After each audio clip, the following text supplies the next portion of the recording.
সারা দেশে বেড়েছে শীতের দাপট। দিনের বেলা আবহাওয়া কিছুটা গরম থাকলেও সন্ধ্যা থেকে পরদিন সকাল পর্যন্ত বাতাসে অনুভূত হচ্ছে কনকনে শীত।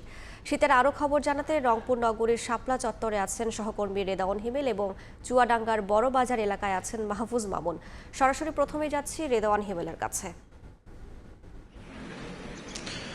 এবার কিন্তু উত্তরের জেলাগুলোতে একটু আগে ভাগেই শীত নেমে পড়েছে। আমি যদি প্রথমে একটি বিষয় বলে রাখি, এবার উত্তরের জেলাগুলোতে কিন্তু প্রায় 8 থেকে 10 ডিগ্রি সেলসিয়াসের তাপমাত্রার মধ্যেই ওঠানামা করছে পারদ। আমরা এই মুহূর্তে আছি নগরীর যে শাপলা চত্বর মোড়, সেখানে গত কয়েকদিনে ঘন কুয়াশা থাকলেও আজকে কিন্তু কুয়াশার তাপমাত্রা কিছুটা কমে গিয়েছে। সেই সাথে কিন্তু কনকনে হিমেল বাতাস কিন্তু রয়েছে। আজকে আমি কিছুক্ষণ আগে রংপুর যে আবহাওয়া অফিস ইনচার্জ রয়েছেন মুস্তাফিজুর রহমান, তার সঙ্গে কথা বলেছি। তিনি আমাকে যেমনটি জানিয়েছেন, আজকে রংপুর জেলায় সর্বনিম্ন তাপমাত্রা বিরাজ করছে 13.5 ডিগ্রি সেলসিয়াস এবং সেই সাথে বাতাসের আর্দ্রতাও রয়েছে ঘন্টায় 97%।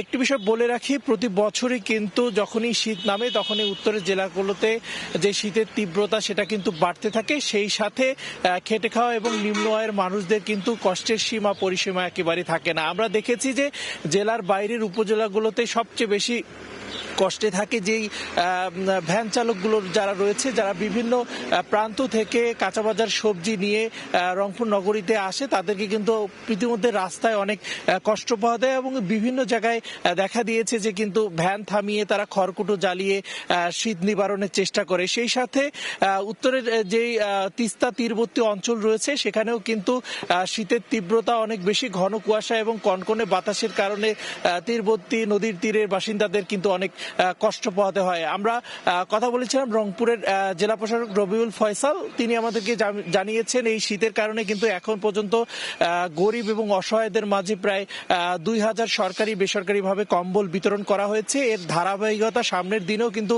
অব্যাহত থাকবে বলেও তিনি আমাদেরকে এমনটি জানিয়েছেন। এর পাশাপাশি যদি একটি বিষয় বলে রাখি, রংপুরের মেডিকেল কলেজ হাসপাতালে কিন্তু শ্বাসকষ্ট, নিউমোনিয়া, বিভিন্ন রোগে আক্রান্ত হয়ে কিন্তু শিশু এবং বয়স্করা ভর্তি হচ্ছেন এবং প্রতিদিনই কিন্তু এর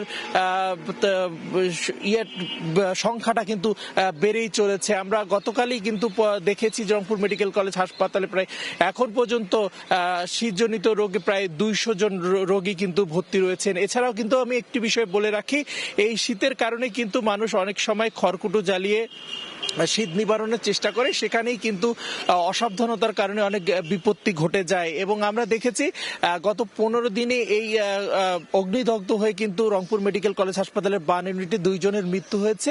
এছাড়াও কিন্তু এখন পর্যন্ত অন্তত প্রায় 40 জন রোগী কিন্তু ভর্তি রয়েছেন। সব মিলিয়ে যদি বলি যে এবারে কিন্তু শীতের যে তীব্রতা এবং কনকনে ঠান্ডা বাতাস সেটা কিন্তু দিন দিন যত যাচ্ছে সেটা কিন্তু বেড়েই চলেছে। সেই সাথে মানুষের যে কষ্ট সেটা কিন্তু অনেকটাই বাড়ছে। তো আরো আমি এই মুহূর্তে শীতের খবর জানতে চলে যাব চুয়াডাঙ্গায়, সেখানে রয়েছে মাসুদ মামুন। চুয়াডাঙ্গার ওপর দিয়ে মৃদু শৈত্যপ্রবাহ বয়ে যাচ্ছিল কয়েকদিন। মৃদু শৈত্যপ্রবাহের কারণে জনজীবনে শীত অনুভূত হচ্ছিল।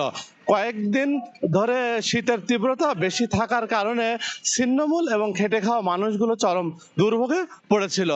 আজ সকাল 6টায় চুয়াডাঙ্গা আবহাওয়া অফিস সর্বনিম্ন তাপমাত্রা রেকর্ড করেছে জেলায় 11 ডিগ্রি সেলসিয়াস এবং বাতাসের আর্দ্রতা 97%। এর আগে চুয়াডাঙ্গায় এ মৌসুমের সর্বনিম্ন তাপমাত্রা রেকর্ড করা হয় 8.7 ডিগ্রি সেলসিয়াস। তাপমাত্রা হঠাৎ করে নামার কারণে জনজীবনের শীত অনুভূত হচ্ছিল। মানুষ শীত থেকে রক্ষা পাওয়ার জন্য আগুন জ্বালাচ্ছিল খড়কুটো দিয়ে, এ থেকেই রক্ষা পাওয়ার চেষ্টা করছিল। কিন্তু শীতের তীব্রতা এতটাই বেশি যে এ থেকে রক্ষা পাওয়া অনেক কঠিন হয়ে দাঁড়িয়েছিল সাধারণ মানুষের। সবচেয়ে বেশি ভোগান্তিতে পড়েছে খেটে খাওয়া এবং ছিন্নমূল মানুষগুলো। আমি চুয়াডাঙ্গা শহরের গুরুত্বপূর্ণ স্থান ঘুরে দেখেছি যে রাতে শীতের বেলায় নিম্ন আয়ের মানুষগুলো স্টেশনে যারা অবস্থান করছে তারা অনেক কষ্টে রয়েছে এবং সড়কে মানুষের উপস্থিতি তেমন একটা নেই বললে চলে সকাল থেকে, কারণ শীতের তীব্রতা এতটাই বেশি চুয়াডাঙ্গাতে, যার ফলে মানুষের উপস্থিতি তেমন একটা বেশি নয়। কারণ হচ্ছে মানুষ শীত থেকে রক্ষা পেতে অনেক ভোগান্তি পাচ্ছে। শীত এতটাই যে শরীরে বিদ্ধ হচ্ছে সেটা বলার ভাষা রাখে না। ঠান্ডা বাতাসটাই হচ্ছে শীতের কারণ হয়ে দাঁড়িয়েছে। আজকে আকাশ কিছুটা মেঘলা থাকার কারণে তাপমাত্রা বেড়েছে বলে আবহাওয়া অফিস জানিয়েছে। বা আকাশ মেঘলা থাকার কারণে তাপমাত্রা কয়েকদিন সকালের এবং দিনের তাপমাত্রা বৃদ্ধি পাবে বলে জানিয়েছে আবহাওয়া অফিসের কর্মকর্তারা। চুয়াডাঙ্গা সদর হাসপাতালে শীতজনিত কারণে বিভিন্ন রোগীর সংখ্যা বাড়ছে। নিউমোনিয়া, ডায়রিয়া সহ বিভিন্ন রোগে আক্রান্ত হচ্ছে শিশু সহ সব বয়সের মানুষ। চুয়াডাঙ্গা থেকে এই ছিল শীতের সর্বশেষ। সরাসরি যুক্ত ছিলাম চুয়াডাঙ্গা ও রংপুরে।